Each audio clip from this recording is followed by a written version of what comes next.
Hola alumnos, ¿cómo están? De vuelta esta semana a través de este medio de comunicación. Recuerdan ustedes que la semana pasada hablábamos sobre la comunicación en general, pero esta semana nos corresponde, según el programa, hablar de la comunicación no verbal. ¿Y qué es la comunicación no verbal? Es la comunicación no lingüística, es decir, donde no están las palabras.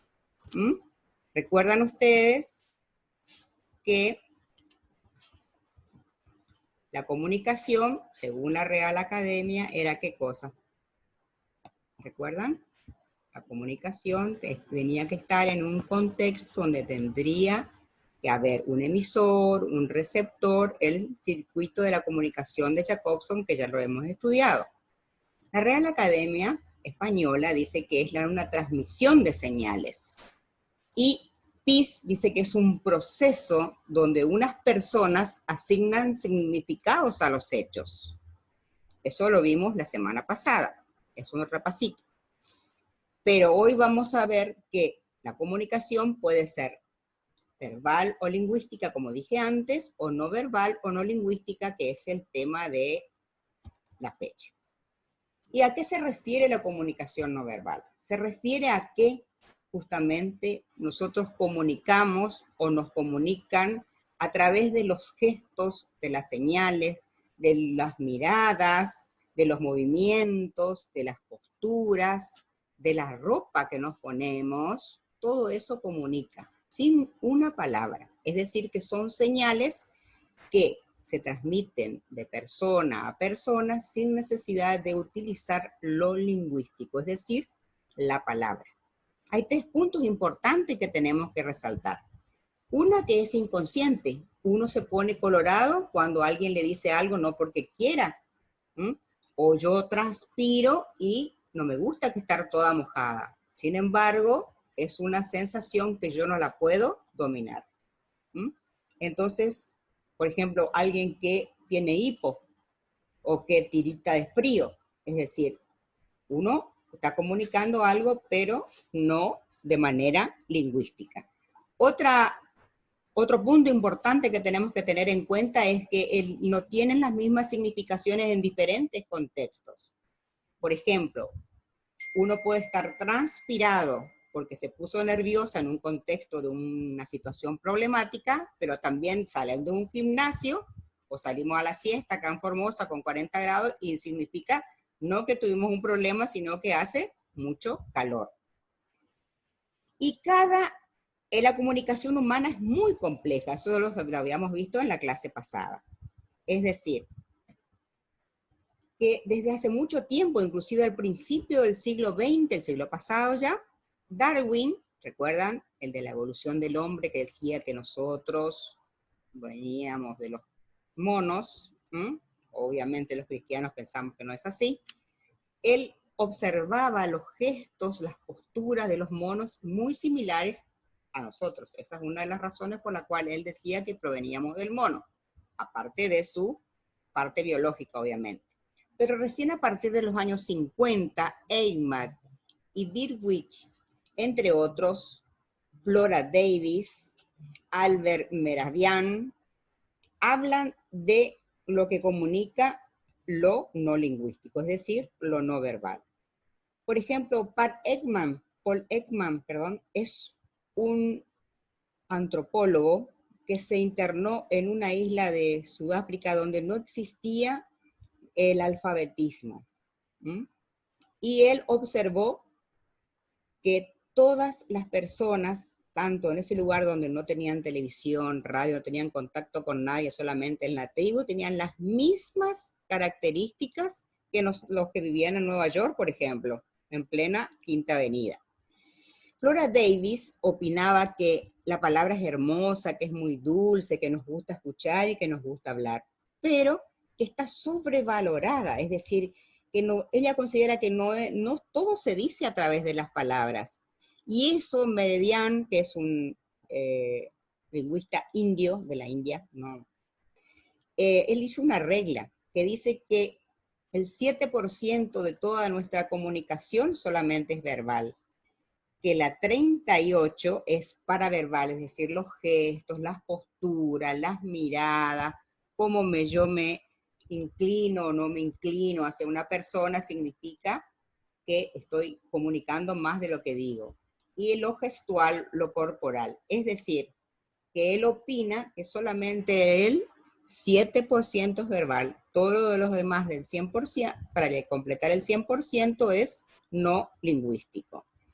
Hay 3 tipos de comunicación no verbal: la paralingüística, la proxémica y la kinesia. La paralingüística son todos los elementos no verbales que están en la voz. Por ejemplo, si habla fuerte o intensa la voz, o si es una voz dulce, una voz autoritaria. Ustedes se dan cuenta perfectamente cuando escuchan hablar a alguien, se dan cuenta de qué clase de persona es, comunica más. Si está enojada, si entona, de qué lugar es, si es cordobés, si nosotros tenemos la tonada paraguaya acá en Formosa. Cuando nos reímos, si estamos contentos, si lloramos, indudablemente si llora uno porque o tiene una emoción muy grande o tiene algún problema grande. En la kinesia, o la proxemia, kinesia viene del griego movimiento. Estos son todos los movimientos corporales. Y Hall, otro psicólogo, dijo que las posturas, por ejemplo, decían mucho. Los gestos, los movimientos del cuerpo y las expresiones del rostro.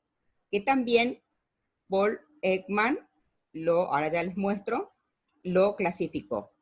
Pero faltaba la proxemia. ¿Qué es la proxémica? Que es el uso del espacio que hacen las personas. Ahora estamos con la distancia, famosa distancia social. No podemos estar a menos de 1,5 metros, 2 metros por el contagio del coronavirus. Pero Edward Hall ya había determinado que la distancia pública era más de 360 centímetros, es decir, 3 metros con 60 centímetros. La distancia social para él era de 1,20 metros a 3 metros con 60. Por ejemplo, para hablar en grupo, para reuniones. Cuando estamos personales, es decir, entre nuestros amigos, nuestra familia, teníamos de 46 a 1,20. Y la distancia íntima entre 15 y 45 centímetros. Bueno, fíjense que yo les puse también el link de un programa de televisión que está basado en un médico que realmente estudia las características de las facciones que uno tiene. Les decía que Paul Ekman fue a Guinea, al África, y determinó que hay 7, ahí van a poder ver ustedes, gestos que son universales. Es decir, todos los hombres del mundo tenemos el mismo gesto ante la tristeza, otro gesto ante la alegría, otro gesto ante el miedo, otro gesto ante la sorpresa, ante el enojo y ante la satisfacción. Él, por ejemplo, ¿cómo hizo ese experimento? Las personas que vivían en esa tribu no sabían leer ni escribir, y no tenían televisión, no tenían radio, no tenían contacto con nadie. Simplemente él le mostraba una foto y a través del traductor de la persona del lugar que conocía los 2 idiomas, le mostraba la foto, era de una persona que había perdido un hijo. Entonces el hombre, ¿qué cara iba a poner si a él le pasaba eso? Y el hombre, ¿qué hacía? El gesto de tristeza. A otro le decía que iba a encontrar como una mina de oro, y entonces el gesto que hacía era alegría. Y así sucesivamente fue haciendo su experimento.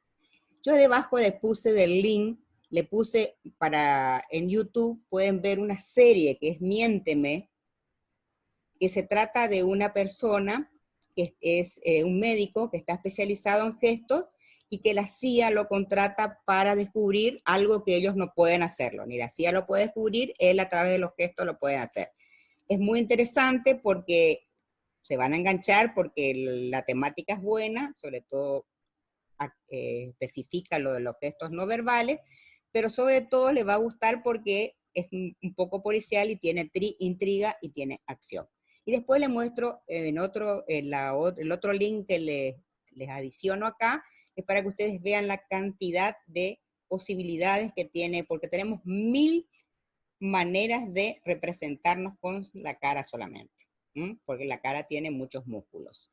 Es decir, retomando todo, la comunicación no lingüística es muy importante porque generalmente habla, entre comillas, mucho más que las palabras. Nos encontramos a través de la próxima semana en el otro Zoom y les voy a dejar el trabajito. Mientras tanto, miren los programas que van a poder, van a poder verlo en YouTube. Que tengan buenas tardes.